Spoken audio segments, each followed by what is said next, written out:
I found out that my husband was cheating on me with my sister. I divorced him and had no contact with my toxic family. Years later, things took a turn for the better. I have been married to my husband Ryan, 32, for 6 years. We have a really strong relationship, I would say. The usual couple drama through our years. But we have grown from it and have a loving relationship. Everything was fine until about 8 months ago when my sister, star 28 female, moved back to our hometown. After living in Florida since she was 18 years old, her long boyfriend dumped her and moved to a new town, leaving her destitute. The circumstances of her breakup are still largely unknown. When my sister returned, she told us that he had cheated on her with other men. I didn't really know him that well, but it sounded far-fetched. I only met him 3 times, because my sister only came home for Christmas and usually only stayed for 3 or 4 days. He was with her twice in the 5 years they were together. The other time I met him was when my husband and I visited them for a day during our holiday 3 years ago. He just didn't strike me as the kind of guy who would lead a double life and just leave Star with nothing.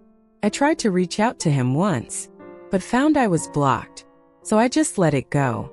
Star moved back in with my parents, Gina, 55 female, and Jimmy, 56 male. The first month she was here, she was struggling to find work, so I suggested that maybe Ryan could help her. He is higher up in his company and thought he might have some influence, which he did, and she was able to get a job in his department. This is a job in her field. For some background, my sister and I have never been very close. She is the golden child, at least for our mom, and our dad is spineless. When it comes to our mom, it's not super obvious, just a million little things. For example, we both got cars when we were 16, but I got an 8-year-old Dodge Neon, and she got a 2-year-old Mitsubishi Eclipse. Her dance training, outfits and competitions cost thousands of dollars. Over the years, some of these competitions were 6 or 7 hours away, and they never blinked. Meanwhile, when I asked for $50 to go to a volleyball or basketball camp at the local college in our town, they would give it to me. But you would have thought I was asking them to build me my own arena. What pissed me off the most was when I was 17. I was out with my boyfriend. I lost track of time and was 15 minutes past curfew. They took my car away for a month. Then, when my sister came home 2 hours late and smelled like Pat the next year, she just got a stern talking to. I wasn't really sad when she left for college, went off to college and decided to stay in Florida. Despite all this, she started spending more and more time at our house, which I thought was nice at first. Maybe she was trying to be closer to me. Then I started to notice that she and Ryan were getting quite close. They would talk at length about everything. They began to have their own inside jokes. When I tried to include myself, they would say it was just a work thing. When I asked my husband about it, he would just say that they had a lot in common and were working on several projects together. Working together. That was the first real red flag. After about a month of this, she was at our house when I got home from work. Ryan and I have different working hours. While he has a traditional 8 to 4:30 workday, I work 10 to 7. That was quite often. When I would ask about it, I would always get, "We had some work stuff to do."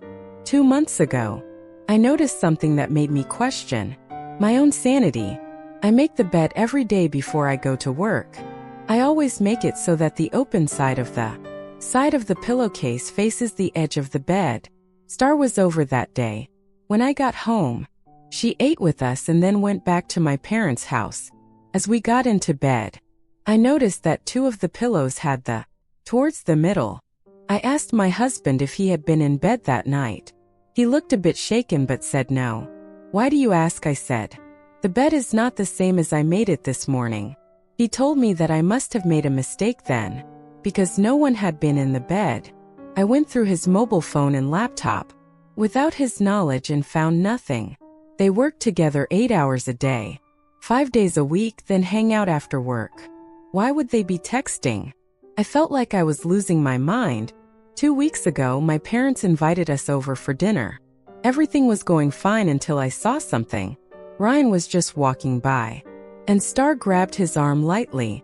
He turned to her, and she whispered something, and they touched their foreheads.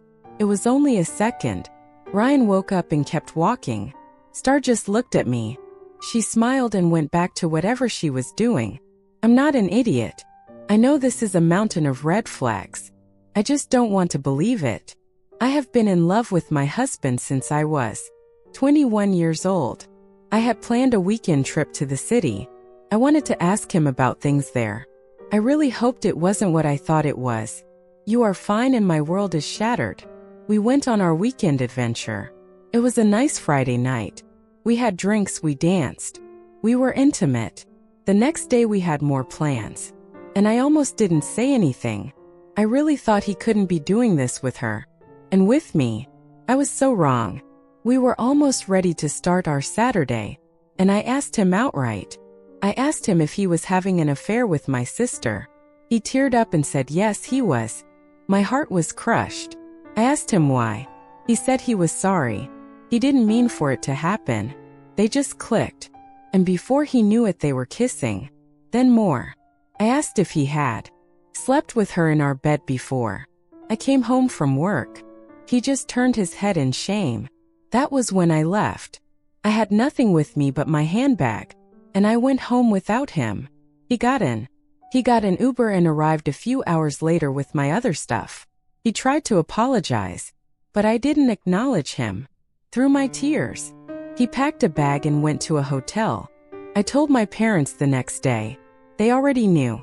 They said they were sorry for what had happened, and told me that Star had left last night and might not be back for a few days. I'm sure she went to stay with Ryan. This all happened 3 months ago. Our divorce is almost final. Ryan immediately found a flat to rent, and Star moved in with him. I only contacted him about our divorce. First he said I could just have the house in savings. I think that was guilt talking. After a few days, he said we would have to share the house. I know that was Star in his ear. I had already moved everything from the savings into a new account, so there was no argument. Just like that, 9 years of my life were gone. He has no idea what he is getting himself into. She is a narcissist and will eventually throw him away. Star was extremely cruel throughout all of this. A few days after I found out, she tagged me in a post on Facebook. It was a selfie of her and him. He was kissing her on the cheek from behind. The caption read, "Feeling loved." It was disgusting. I logged out of my account and deleted the app from my phone. She texted me about an hour later and said, "Sorry sis. Didn't mean to tag you. No hard feelings. I hope we can still be close. You'll meet your soulmate one day." I blocked her. I blocked her from everything I could think of. My parents weren't any better. They pretended to be understanding at first. When I told them I was leaving, no contact with Star and Ryan, my mom looked at me and said, "I'm sorry this happened. It shouldn't have happened like this. But your sister deserves to be happy. You're going to meet someone, and then we can put all this behind us." I got really upset and told them what Star had tagged me in, and the text she had sent me. My mom said, "Well, you shouldn't be on that stuff anyway. My dad hasn't said anything the whole time. He just sits there." I asked him once what he thought and he just said, "I agree with your mom," and then he walked out of the room. I am going to have no contact with them either. The house will be sold soon, and I'm moving to another state. I am not telling any of my family where or when. I haven't told them. That's my plan.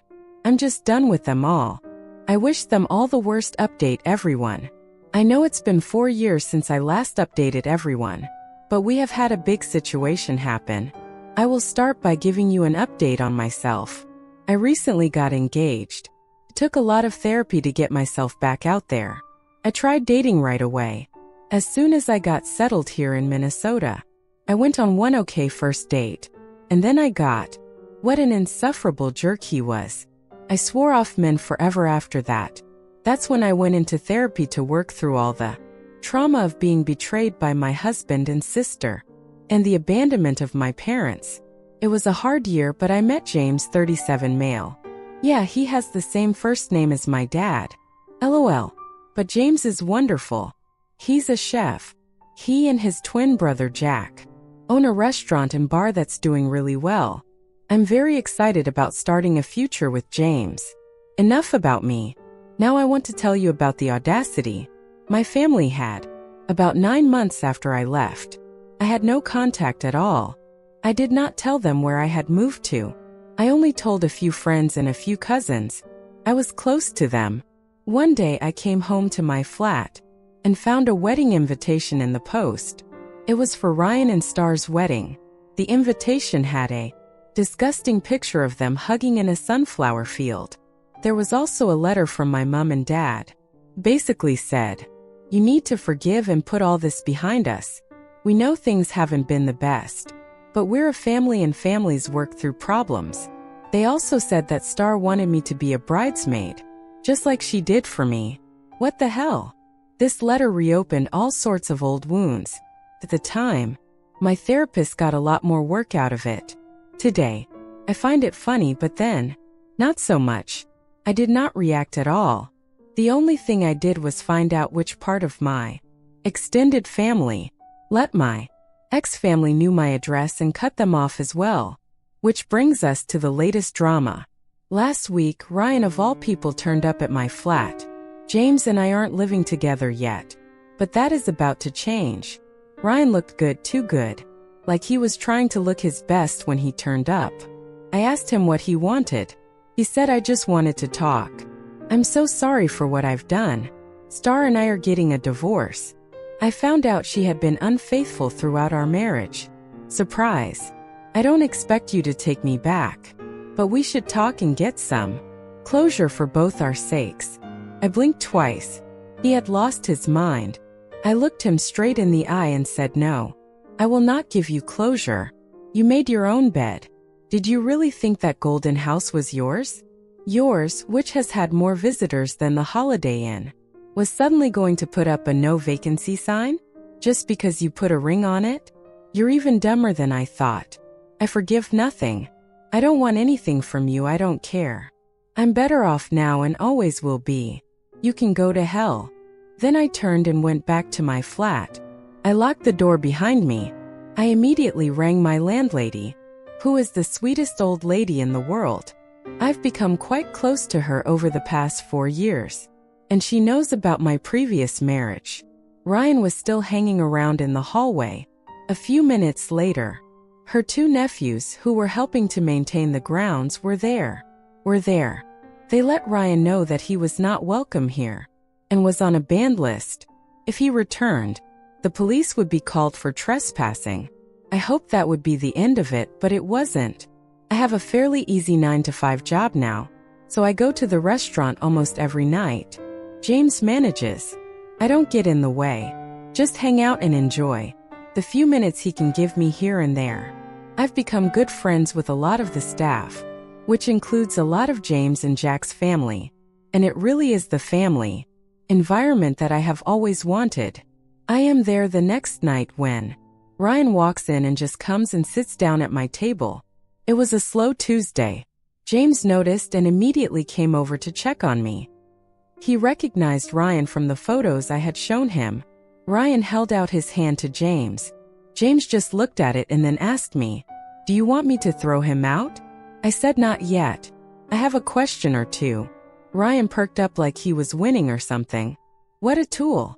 I asked him to tell me what had happened between him and Star. I admit it was out of morbid curiosity. He told us that she had at least 2 affairs with married men. Old habits die hard. I think that was 2 years ago. It was a difficult time for me, he said. Eyes rolling, I interrupted. You are not that stupid. Were you protecting yourself? Or did she get half your stuff? Ryan replied smugly. I lasted almost another year with her so I could start squirreling away savings, and sold some assets. In the end, she got a fraction of what she would have got. I asked, and what happened to her then? Ryan replied, She had to move back in with her parents. Again, I said a satisfied yes, thank you. That's what I wanted to hear. You can go now, James. You heard her. Out of my restaurant. Ryan, no. I want to. I cut him off. No forgiveness. No closure. I just wanted to know. My loser's sister was living at home again. James stood and pointed to the door. Ryan looked around and saw that he was being by the bartender and 2 members of the white staff. He stood up and turned towards the door.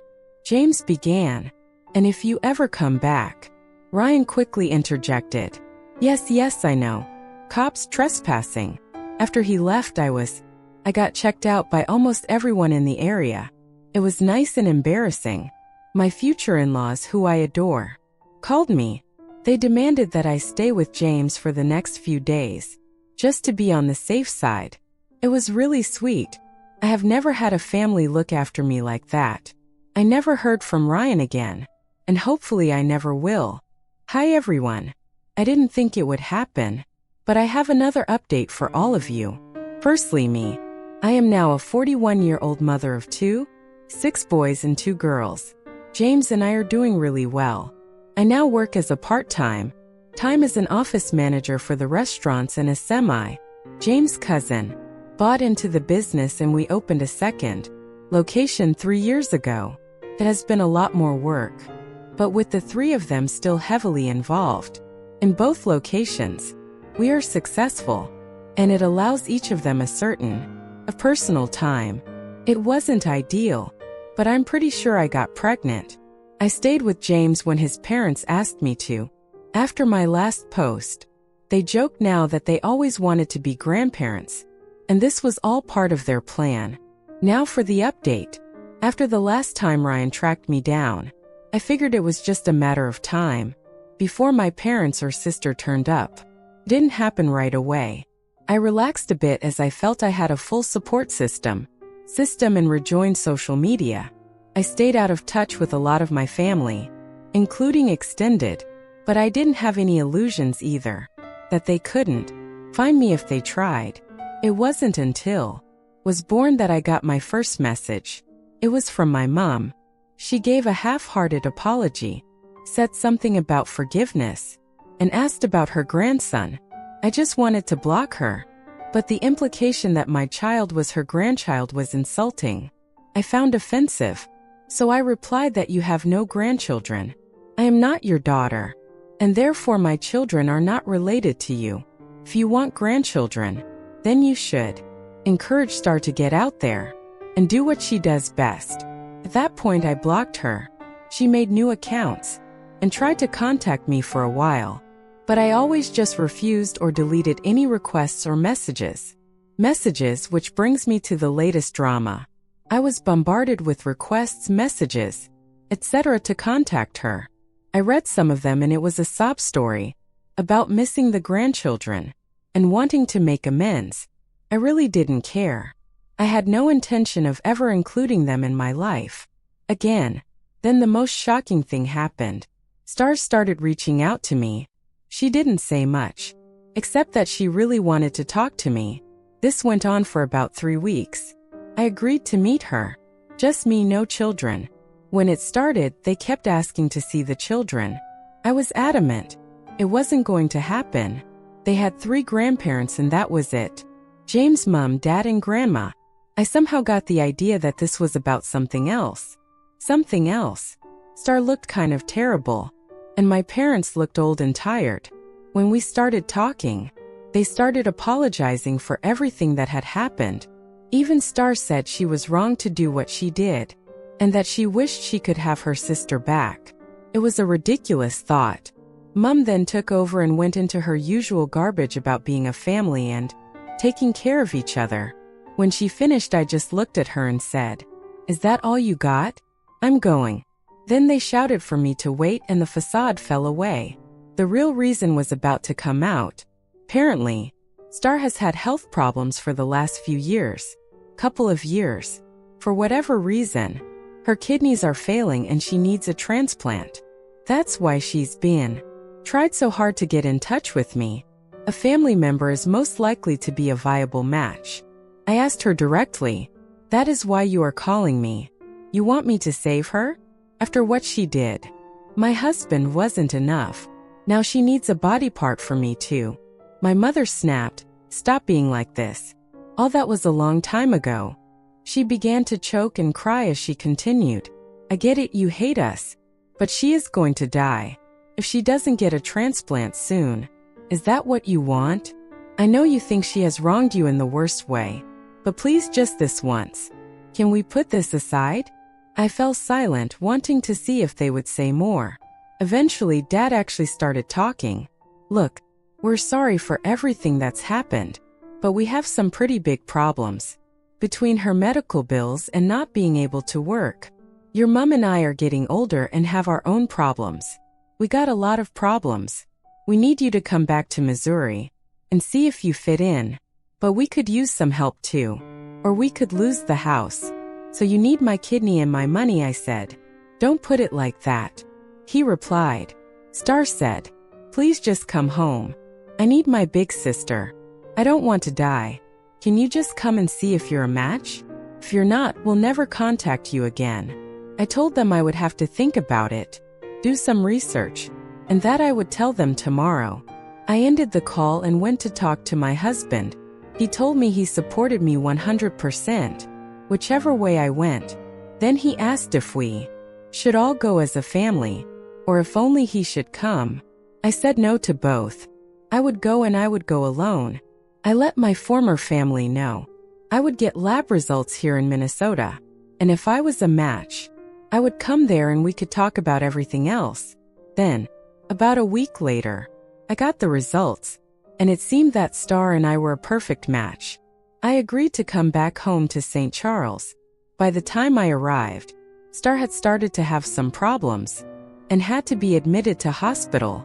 This put everyone off meeting me for dinner, as I had no intention of doing anything with these people, especially as they seemed to have a free minute. My parents inquired if I had considered helping them about their financial difficulties. They managed to stabilize Star. I went to meet the doctors who were going to do the transplant. They started going through everything with me, and I said, "I'd like to have this conversation with everybody." We all went into Star's room. My parents were already there. The doctor started to explain the situation. Star had maybe 6 months to live without a transplant. They went through the process with all of us and made a big deal about how perfect match I was, that the chances of finding a more viable donor and that the sooner we scheduled the surgery, the better. I then walked over to Star and took her hand. I looked into her big brown eyes and said to her, "Did you hear that? I am a perfect match. I'm basically the only person who can save you, and I'm not going to do it. You are the most despicable, narcissistic piece of gutter trash I have ever met. I just came here to let you know that the only person who could keep you alive is the one person you have done the most wrong, and now you're paying for it with your life. You're going to die. You should make peace with that." Star burst into tears, and my parents turned to me. The doctor and the nurse were standing there in total shock. I looked at my parents and said, "Don't even talk to me, and don't you dare ask me for anything ever again. The only money I would ever spend on you would be for your funeral, with the stipulation that you be cremated, and the ashes given to me, at which point I will immediately bury your remains in, with the dirtiest John the First can find." Done. I left the room and never looked back. I'm back home now, my real home, surrounded by my real family, and couldn't be happier.